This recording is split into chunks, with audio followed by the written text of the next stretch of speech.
100 रोटी वाला ससुराल। सुनो जी, मुझे तो शीतल की बड़ी फिक्र रहती है। उसका ध्यान तो बस घर के बाहर दोस्तों के साथ घूमने फिरने में ही रहता है। उसे कुछ बोलो तो एक नहीं सुनती। मैं तो कहती हूँ इसकी जल्दी शादी वादी करवा दो, वरना लड़की हाथ से निकल जाएगी। तुमसे ज़्यादा चिंता है मुझे शीतल की शादी की। कल ही वो रामपुर वाले मौसा जी को फ़ोन भी किया था। बता रहे थे एक लड़का है नज़र में। उनका अपना घर है और लड़का भी अच्छा है। अरे तो फिर बस बात चलाओ ना, एक बार देखे तो सही लड़का और घर बार कैसा है। कौन से लड़की की बात चल रही है यहाँ? तुम्हारी शादी की बात चल रही है बेटी। अब तुम्हारी शादी की उम्र हो रही है तो लड़का तो देखना पड़ेगा ना। उफ़ो, मुझे अभी नहीं करनी शादी वादी। ये तो मेरे खेलने कूदने के दिन है। बहुत खेल कूद ली तुम। अब घर के काम धाम सीखने की कोशिश करो, समझी? ससुराल जाकर हमारी नाक मत कटवा देना। सब्जी काटनी तो आती नहीं इसको, तो नाक ही कटवाएगी। अरे मैं इसे शादी तक अच्छे से सब सिखा दूंगी। आप तो बस उस लड़के से इसकी शादी के बाद चलवाओ। कुछ दिनों बाद कुणाल और उसकी माँ शीतल को देखने घर आते हैं। कुणाल दिखने में बड़ा ही स्मार्ट होता है। शीतल तो उसे देखती ही रह जाती है। देखो जी, हमारी कोई डिमांड तो है नहीं, बस हम चाहते हैं कि लड़की घरेलू हो, घर के सारे कामकाज संभाल ले। अब आपके परिवार में तो बस 3 ही लोग हैं, पर हमारा तो खूब भरा पूरा परिवार है। बाकी हमें लड़की के घूमने फिरने दोस्तों से मिलने से कोई दिक्कत नहीं है। घर का काम करने के बाद जो चाहे सो करे। अरे वाह, ये तो इतने बढ़िया लोग हैं।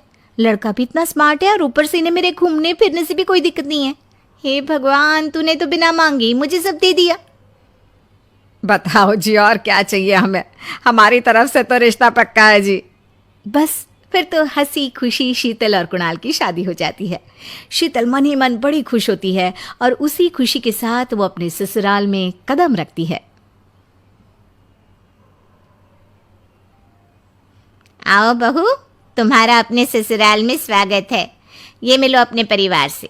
ये तुम्हारे ससुर जी, तुम्हारी ननद सुनीता और गीता, सुनीता के पति राजेश और उनके 2 बच्चे राजू और चिंटू।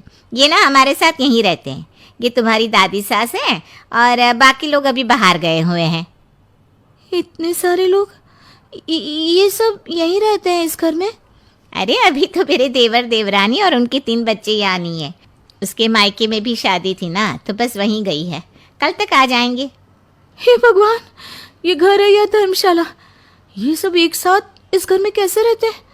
मुझे तो पता ही नहीं था इनका इतना बड़ा परिवार है। अब समझी कि कोई डिमांड क्यों नहीं की इन्होंने। ये सब चाल चले मेरे साथ। अरे बहू, खड़े खड़े क्या सोच रही हो? चलो अपने कमरे में जाकर आराम करो। जी माँ जी।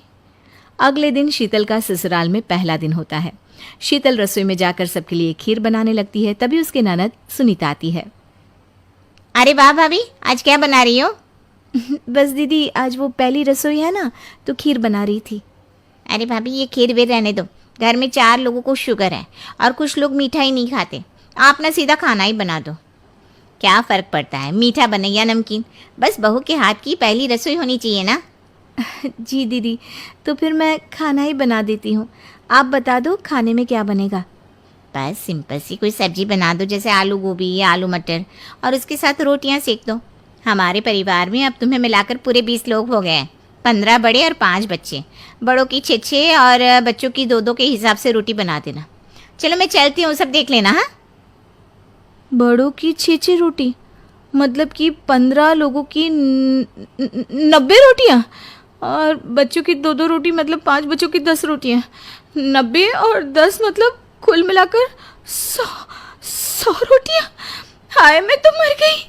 100 रोटी अकेले कैसे बनाऊंगी? माँ, ये तुमने मेरी शादी कहाँ कर दी? शादी से पहले तो मैंने कभी 4 रोटी से ज़्यादा नहीं बनाई। शीतल एक बड़ी सी परात में 100 लोगों के हिसाब से आटा निकालती है और उसे गूंथना शुरू करती है। आटा गूंथते गूंथते शीतल के पसीने छूट जाते हैं। उसके बाद बारी आती है रोटी बनाने की। शीतल एक एक करके रोटी बनाना शुरू करती है और 10 रोटी बनाते ही अपनी कमर पकड़ लेती है। हाय, मैं मर गई। मेरी कमर टूट गई खड़े खड़े, और ऊपर से इतनी गर्मी। मैं 100 रोटियाँ कैसे बनाऊंगी? अरे भाभी, सब बाहर रोटियों का इंतजार कर रहे हैं। ज़रा जल्दी जल्दी रोटी सेक दो।